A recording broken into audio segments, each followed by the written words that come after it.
Praise the lord.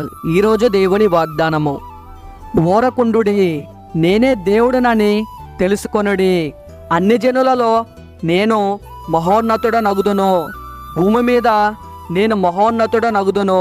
కీర్తనల గ్రంథము 46వ అధ్యాయం 10వ వచనం. వాక్యము విన్నారు కదా. మీ కొరకు చిన్న ప్రార్థన. కళ్ళు మూసుకోండి.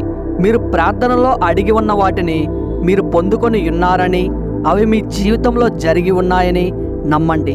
నమ్ముట నీ వశమైతే నమ్మువానికి సమస్తము సాధ్యమే. ప్రార్థన. పరమండలమునందున్న మా ప్రియ పరలోకపు తండ్రి, మీ ఘనమైన పాదములకు స్తోత్రాలు నాయన.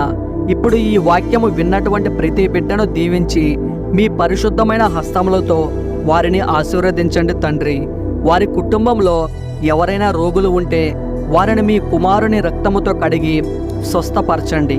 ఆ కుటుంబానికి మీ రక్షణ మార్గం తెలియపరచండి. భూలోకంలో ప్రతి ఆత్మ రక్షింపబడాలని మీ కోరిక నాయన.